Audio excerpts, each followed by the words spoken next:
Hi, welcome again to our study on the book of Daniel, a man of integrity, faith, and prophetic insight. This is session 7 of a 16-part series on the book of Daniel. In this session, we'll be looking at Daniel chapter 5, verses 1 through 31, which is God's humbling of Belshazzar and the handwriting on the wall. First of all, let's do a little overview of the book of Daniel. We pointed out before that part of the book is written in Hebrew and part in Aramaic. The Aramaic section is chapters 2 through 7 of the book. The book opens with, in chapter 1, with the historical setting where these Jewish young people are exiled to Babylon. Then we have a series of court tales as the Aramaic section proceeds. The chapters 2, 3, and 4 all revolve around Nebuchadnezzar, the king of Babylon. He has the dream of a four-part image in chapter 2. Then in chapter 3, he builds a statue, but the Jews refuse to worship the image of gold. And in chapter 4, Nebuchadnezzar has the dream of a great tree. When we come to chapter 5, we have another king named Belshazzar, and he holds a feast, and on that night we have the fall of Babylon. And that's going to be the focus of this session that we're looking at right now. In the next session, we'll look at Daniel's refusal to stop praying, and then finally in chapter 7, Daniel's vision of the four beasts. Looking at the Aramaic section, we could say that the focus is primarily on the Gentile nations, showing how God is going to display his sovereignty over the nations that Israel is made subject to while they're in captivity in Babylon. In the remainder of the book, which is primarily in Hebrew, we see four visions that are given to Daniel himself.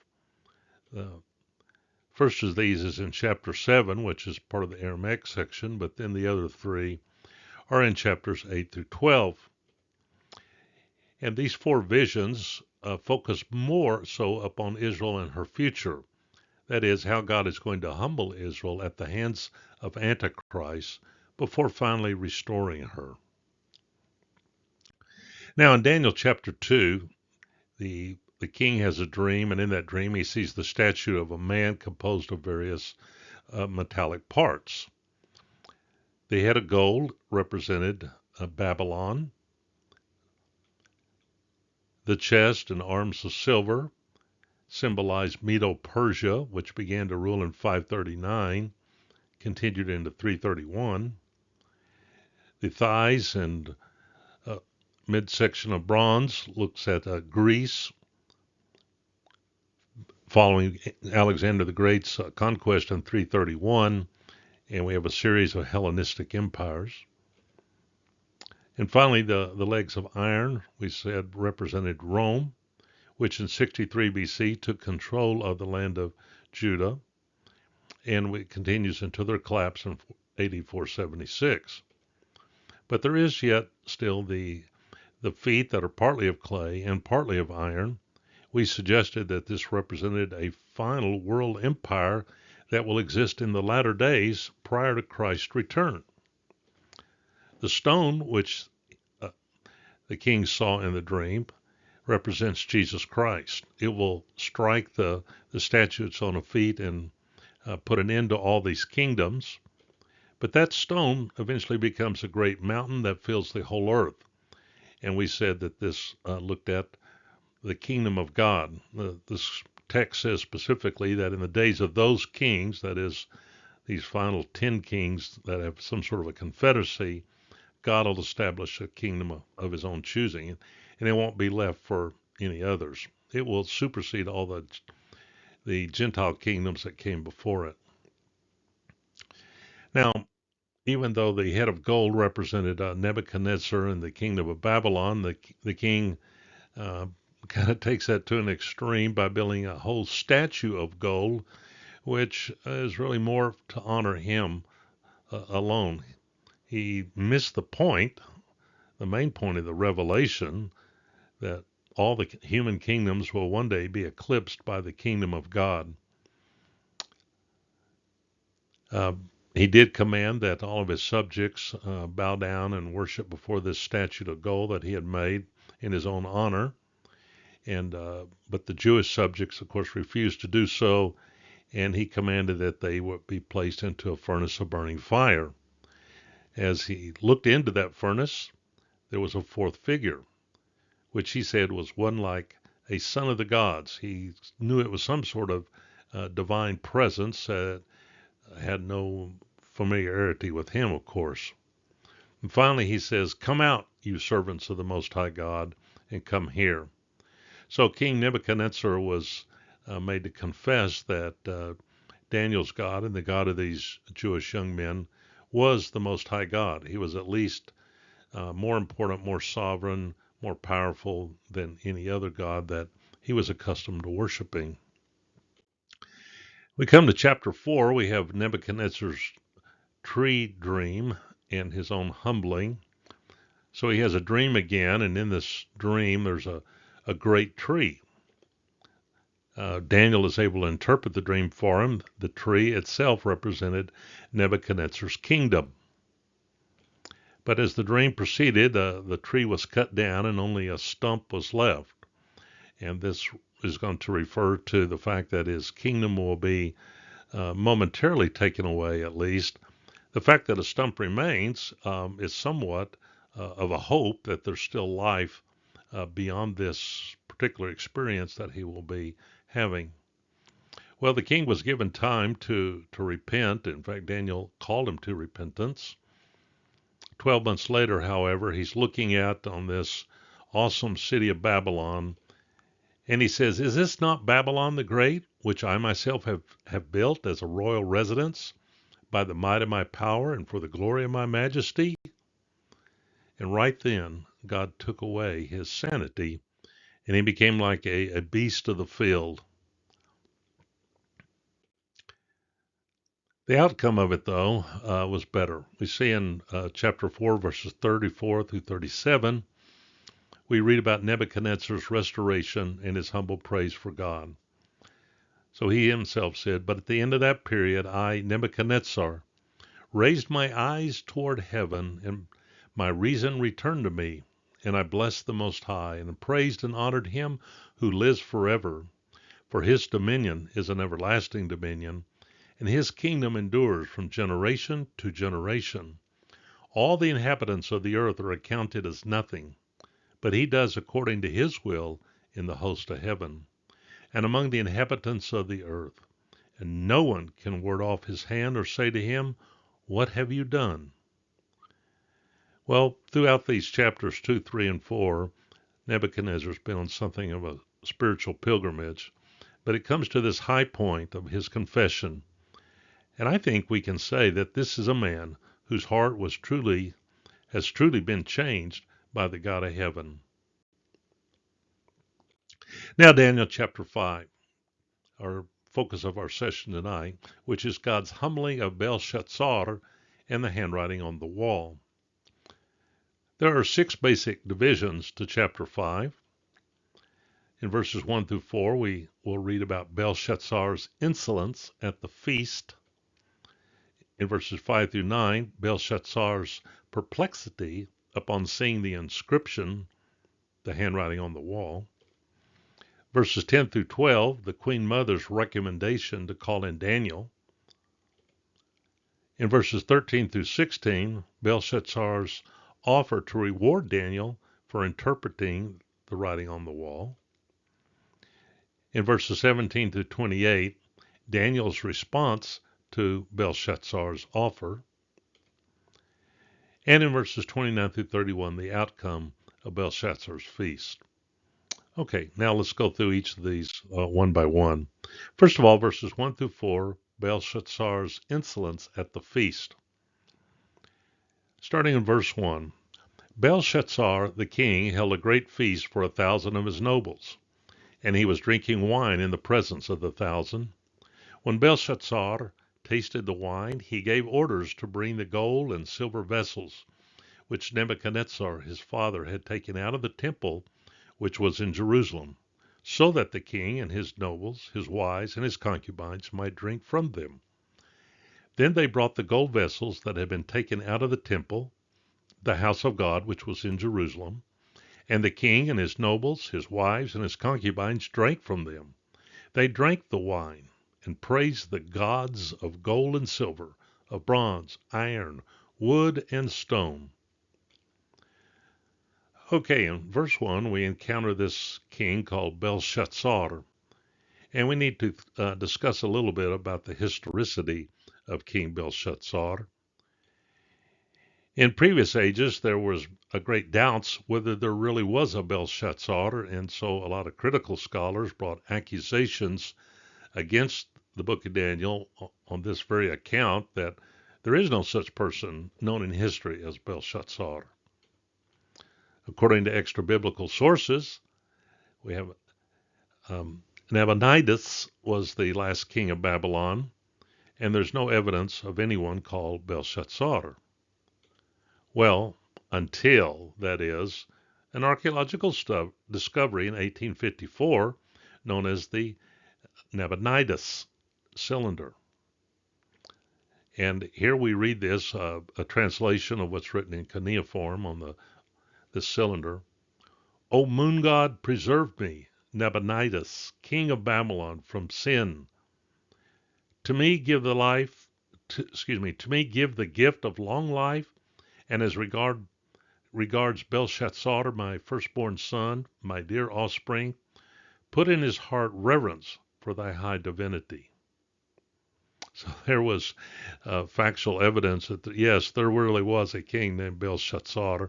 He was the son of Nabonidus.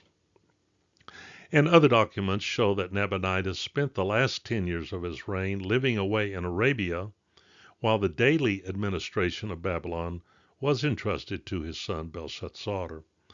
I think there's a lesson to be learned from this, that sometimes when skeptics raise accusations against the Bible and the reliability of the scriptures, it may be because we don't have all the information yet that we need. And this discovery in 1854 certainly disproved that one accusation about Belshazzar. Also in verses 1 through 4, mention is made about Nebuchadnezzar, his father, and that needs a little bit of comment. So let's talk about the relationship of Belshazzar to Nebuchadnezzar. There's a little bit of tension here in verse 2. Again, it says, he gave orders to bring the vessels which Nebuchadnezzar, his father, had taken out of the temple, which was in Jerusalem.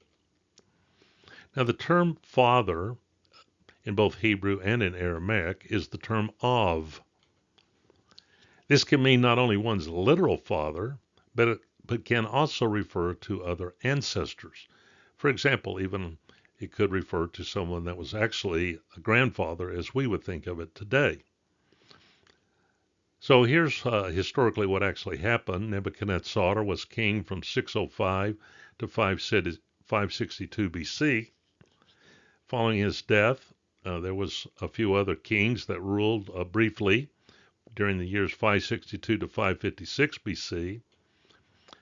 And finally, we come to a time after that when Nitocris, his daughter, that is the daughter of Nebuchadnezzar, she marries someone called Nabonidus, and he becomes the king and rules from 556 until 539 BC.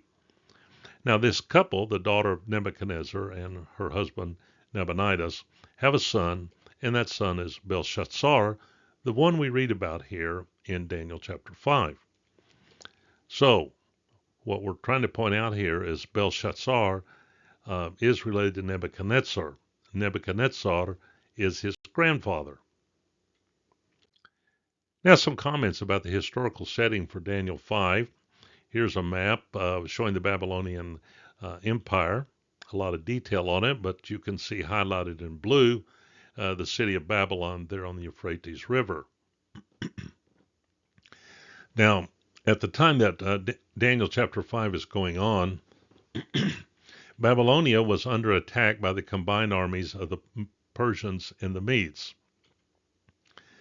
The nearby cities of Sippar and Akkad had already fallen. So if you look over on the right-hand side, you see the red arrow pointing to Sippar, and there Akkad, which are very close to Babylon. So these armies are closing in, you might say, upon Babylon. Nabonidus led an assault against Cyrus's army. That is Cyrus the Great, the leader of the Medo-Persian forces. But he was defeated, and then he fled to Borsippa. Notice the red arrow on the right pointing to the city of Borsippa, which is south of Babylon. Finally, Babylon was surrounded by the Medo-Persian armies under the command of Cyrus the Great. Finally, there'll be the conquest of Babylon itself, which took place in October of 539 BC. Okay, back to our chapter 5, verses 1 through 4, and Belshazzar's insolence at the feast. Belshazzar the king held a great feast for 1,000 of his nobles, and he was drinking wine in the presence of the 1,000.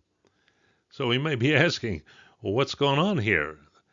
Surely they know that Nabonidus has already been defeated on these outlying cities from Babylon, and the combined forces of the Medo-Persians are surrounding Babylon at this very time. And what does he do? He calls for a feast to be held, a great feast in sense. Well, this was a false sense of security as they hid behind Babylon's mighty walls. They went on to tasting the wine and using the vessels from Jerusalem, the temple in Jerusalem, to make toast to these false deities.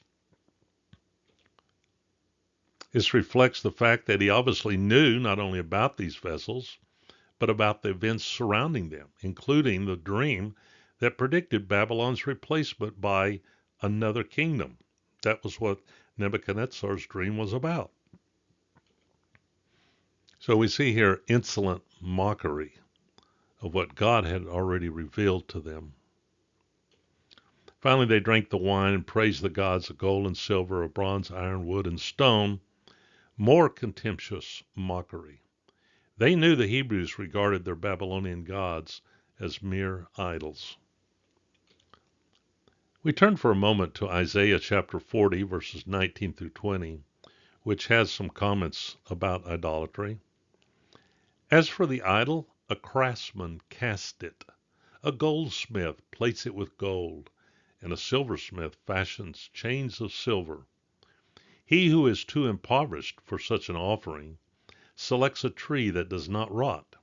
He seeks out for himself a skillful craftsman to prepare an idol that will not totter. As we look at this picture on the right about them feasting during this time, it's not just a historical picture, it's also a picture, we might say, of the unbelieving world, even today.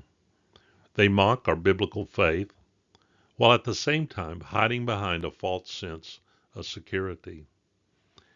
In the case of Belshazzar and those who feasted with him, God, however, was not mocked.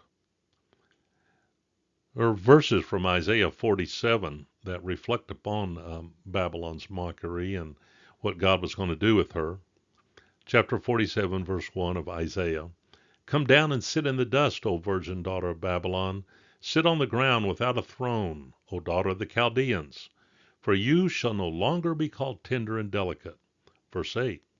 Now then, hear this, you sensual one, you who dwells securely, who says in your heart, I am, and there is no one besides me. I will not sit as a widow, nor no loss of children. Verse 11. But evil will come upon you, which you will not know how to charm away, and disaster will fall on you, for which you cannot atone, and destruction about which you do not know will come on you suddenly. And this will all be fulfilled in Daniel chapter 5. We move on to looking at verses 5 through 9, Belshazzar's perplexity upon seeing the inscription. To read the verses. Suddenly the fingers of a man's hand emerged and began writing opposite the lampstand on the plaster of the wall of the king's palace. And the king saw the back of the hand that did the writing. Then the king's face grew pale, and his thoughts alarmed him, and his hip joints went slack, and his knees began knocking together. The king called aloud to bring in the conjurers, the Chaldeans, and the diviners. The king spoke and said to the wise men of Babylon, "Anyone who can read this inscription and explain its interpretation to me shall be clothed with purple and have a necklace of gold around his neck and have authority as third ruler in the kingdom." Then all the king's wise men came in, but they could not read the inscription or make known its interpretation to the king. Then King Belshazzar was greatly alarmed. His face grew even paler, and his nobles were perplexed. I want to comment in verse 5 about the reference to the back of the hand that did the writing. We might ask the question, why is a hand even visible? Why not just have the writing suddenly appear on the wall? Well, there may be a connection to what's said later in the chapter, where the point is being made that Belshazzar's life breath was in the hand of God. This passage also indicates that Belshazzar promised to anyone who can interpret it to be third ruler in the kingdom. We might say, well, why not second ruler if he's the highest? Well, he wasn't the highest. His father Nabonidus, who was outside Babylon at that time, was the highest ruler. Belshazzar was second, and therefore the third ruler, in this case, was offered to Daniel. Verse 6 says that the king's face grew pale, and his thoughts alarmed him, and his hip joints went slack, and his knees began knocking together. I might comment that God has a way of dealing proud, contemptuous people a real lemon that will unnerve them, knocking them flat on their face, as it were. Really shook him up, and that's obvious from what the text says. Now in verses 10 through 12, we have the queen mother's appearance and her recommendation to call in Daniel. The queen entered the banquet hall because of the words of the king and his nobles. The king spoke and said, "O king, live forever. Do not let your thoughts alarm you, or your face be pale. There is a man in your kingdom in whom is a spirit of the holy gods. And in the days of your father, illumination, insight, and wisdom, like the wisdom of the gods, were found in him. And King Nebuchadnezzar, your father," that is, your grandfather, "your father the king, appointed him chief of the magicians, conjurers, Chaldeans, and diviners. This was because an extraordinary spirit, knowledge, and insight, interpretation of dreams, explanation of enigmas, and solving of difficult problems were found in this Daniel, whom the king named Belteshazzar. Let Daniel now be summoned, and he will declare the interpretation." Reflecting on these verses, it seems to be that following the death of Nebuchadnezzar in 562, perhaps at this stage of history, Daniel being a much older man, may not have been in government service at that time. Although we will see in chapter 6 that he is at least brought back to be in government service. So, comments here about the queen. The word here is malkah, which can mean either queen or queen mother.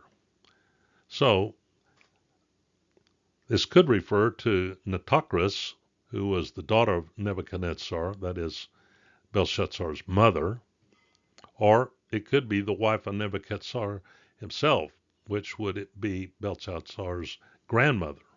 Either one are possible, but it's not his own wife. I think the point, it's either one of these would have known Nebuchadnezzar and all the events that transpired during his reign, and Daniel's interpretation of his dream, and so forth. And she mentions here at the end of verse 12, "Let Daniel now be summoned." She uses his biblical name, which is, in fact, there's even a preference for his biblical name out of respect.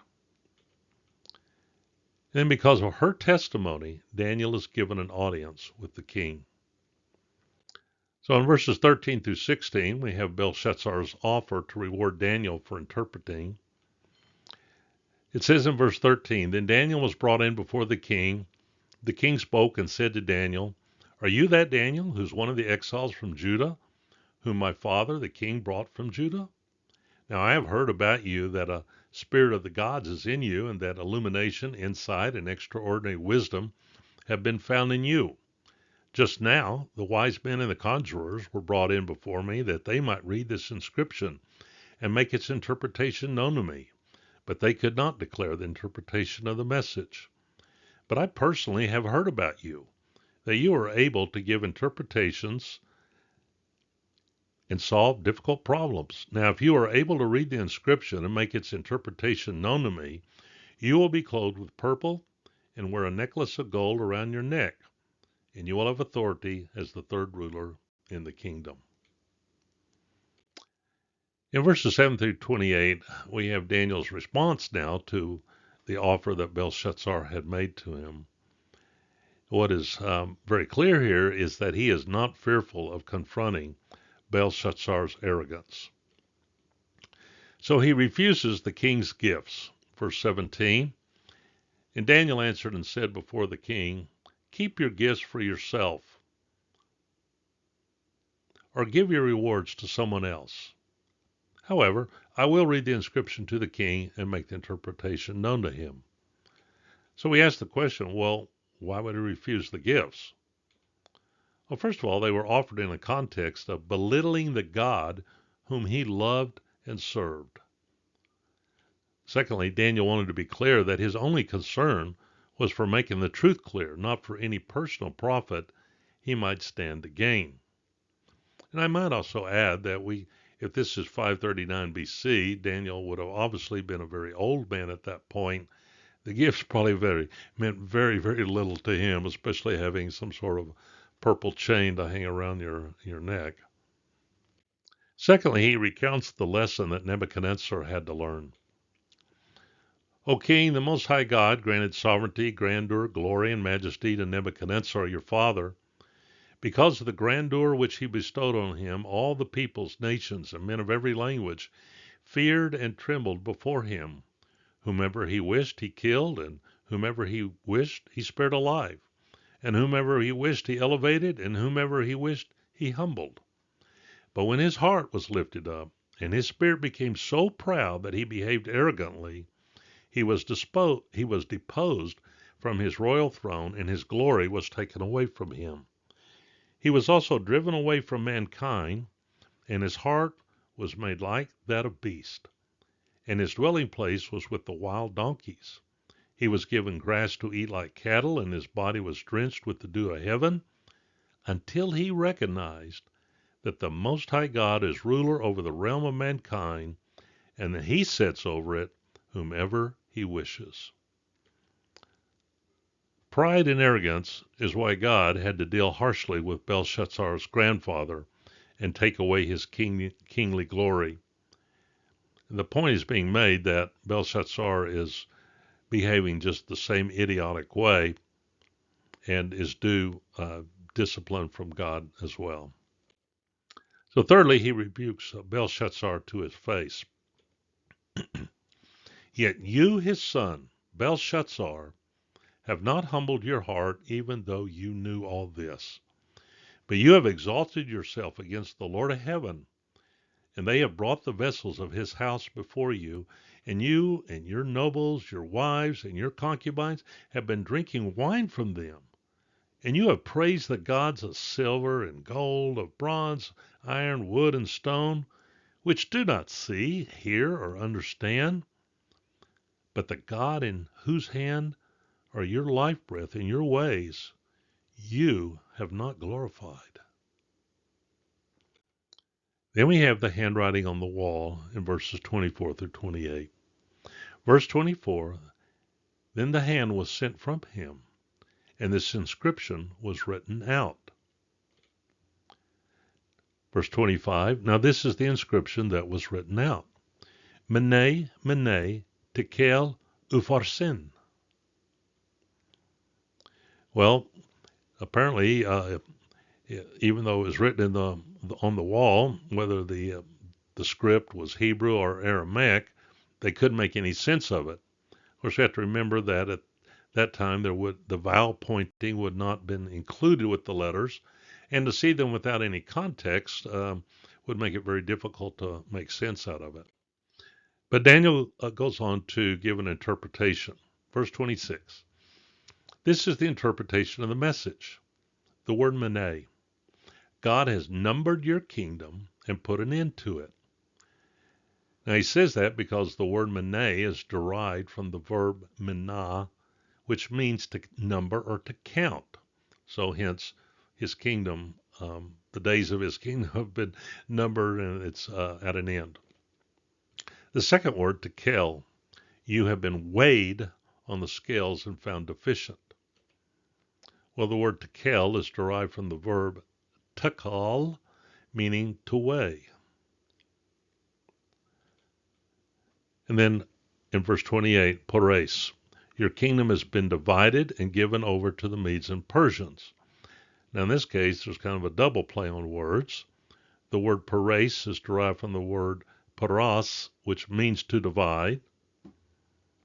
But also the word pores sounds like the word for Persians, paras. So it kind of does double duty in that case. Well, the outcomes of Belshazzar's feast. Then Belshazzar gave orders, and they clothed Daniel with purple, and they put a necklace of gold around his neck. And they issued a proclamation concerning him that he now had authority as the third ruler in the kingdom. I doubt it meant very much, since Nabonidus had just been defeated in battle on the outskirts of Babylon, and things looked pretty hopeless for the kingdom. So this is probably just simply done in mockery. The text goes on in verse 30 to say, that same night, Belshazzar, the Chaldean king, was slain. So this was a major event in Old Testament history. In October of 539 BC, we have the conquest of Babylon by the combined forces of the Medes and Persians under the command of Cyrus the Great. They actually took the city without even destroying it. Now we have a lot of historical confirmation for what took place at that time. First of all, there's what's called the Cyrus cylinder, which today is housed in the British Museum. It was discovered in the 1800s in Iraq. And here's something we can read. It's been translated from cuneiform into English for us. Marduk, the great lord, a protector of his people and worshippers, beheld with pleasure his, that is Cyrus's, good deeds, and his upright mind, literally heart, and therefore ordered him to march against his city Babylon, that is Marduk's city of Babylon. He made him set out on the road to Babylon, going at his side like a real friend. His widespread troops, their number, like that of the water of a river, could not be established, strolled along, their weapons packed away. Without any battle, he made him enter his town Babylon, sparing Babylon any calamity. So it obviously kind of embellishes the great superiority of Cyrus. It makes it look like Marduk, the deity Marduk, is behind everything and actually in favor of Cyrus doing this. We also have what's called the Nabonidus Chronicle, which provides even more detail. Now keep in mind, a lot of these are embellishments. The actual accuracy of what they said, could be called into question. So maybe not all the details are perfect, but at least we have information. The 14th day, Sippar, that is the city of Sippar, was seized without battle. Nabonidus fled, and we already said a while ago he fled to the city of Borsippa. On the 16th day, Gubrias, also known as Ugbaru, the governor of Gutium, which today would be in Iran, and the army of Cyrus entered Babylon without battle. Afterwards, Nabonidus was arrested in Babylon when he returned there. In the month of Aroshamnu, the third day, that is October the 29th, 539 BC, Cyrus entered Babylon, green twigs were spread in front of him. The state of peace, Shulmu, was imposed upon the city. Cyrus sent greetings to all Babylon. Gobryas, his governor, installed sub-governors in Babylon. And in the month of Adar-Shamnu, on the night of the 11th day, that would be November the 6th, 539 BC for us, Gobryas died. And finally, we have different historical accounts from historians. Here's the Greek historian Herodotus. He writes that Ugbaru diverted the waters of the Euphrates so that the water level fell below the river gates, thus permitting the Medes and Persian soldiers to enter almost undetected. So a little bit of a stealth operation here to be able to enter the city and overrun it.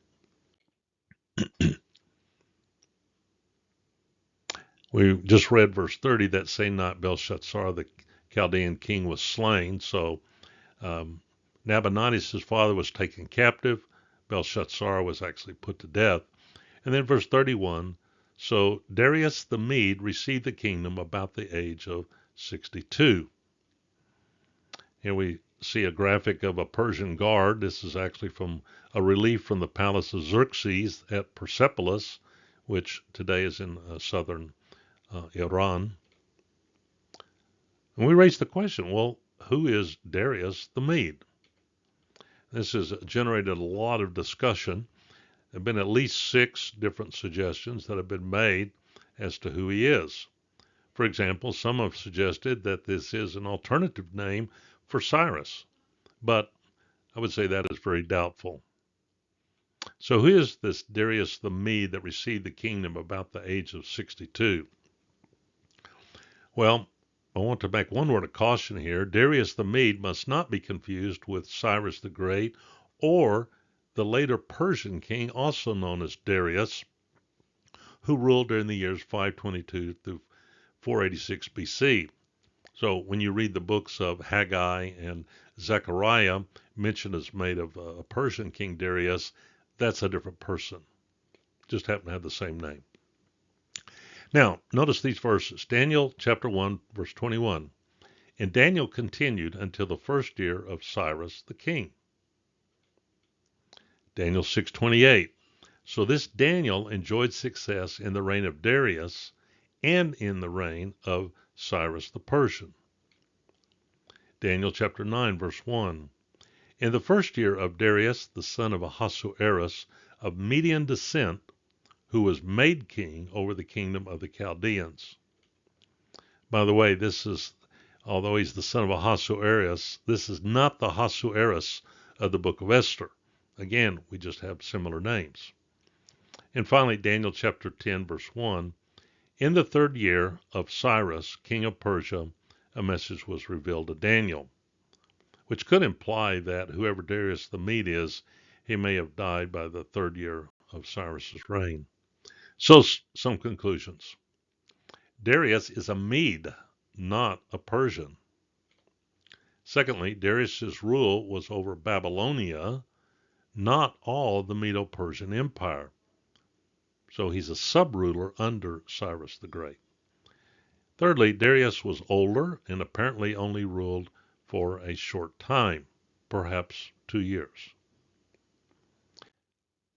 Now, if we look historically, we can try to distinguish between the Median kings and the Persian kings. So, in the line of the Median kings, we have this Astius, who was a famous king, and he has children, a son named Cyaxares, and he has a daughter named Mandane. In the line of Persian kings, we have a king called Cyrus the First. That is not Cyrus the Great, by the way. This is someone earlier on. Cyrus the First, he's the ruler of Anshan, an area of what would be in Iran today. And he has a son named Cambyses. Well, the daughter of Astius, Mandane, is given in marriage to Cambyses. And out of that marriage, we get Cyrus II, whom we know as Cyrus the Great. And he's referred to in a number of scriptures. We see him in 2 Chronicles 36:21 through 23, a number of places in Ezra chapter 1. He's the one that gives the decree calling for the Jews to go back to the land. We have him in Isaiah 44:28 through chapter 45, verse 6. And of course, he's referred to in the book of Daniel itself. Now, where does Darius the Mede fit into all this? Well, one theory that's received some renewed plausibility is that Darius the Mede is just another name for Cyaxares, the second that we see here. So on the chart here, you'll see the red arrow pointing to Cyaxares, and that may be Darius the Mede. So a recent PhD dissertation written by a friend of mine named Stephen Anderson defended this theory, and I think he presents a very compelling case. A lot of everything I've examined, I think it's a more plausible theory than anything else that I've come across. We do know that that at least Cyaxares is the second, is the ruler of the Medes at the time of Babylon's fall, according to the Greek historian Xenophon, even though the other historian Herodotus does not make mention of him. But not making mention of him doesn't mean that he didn't exist.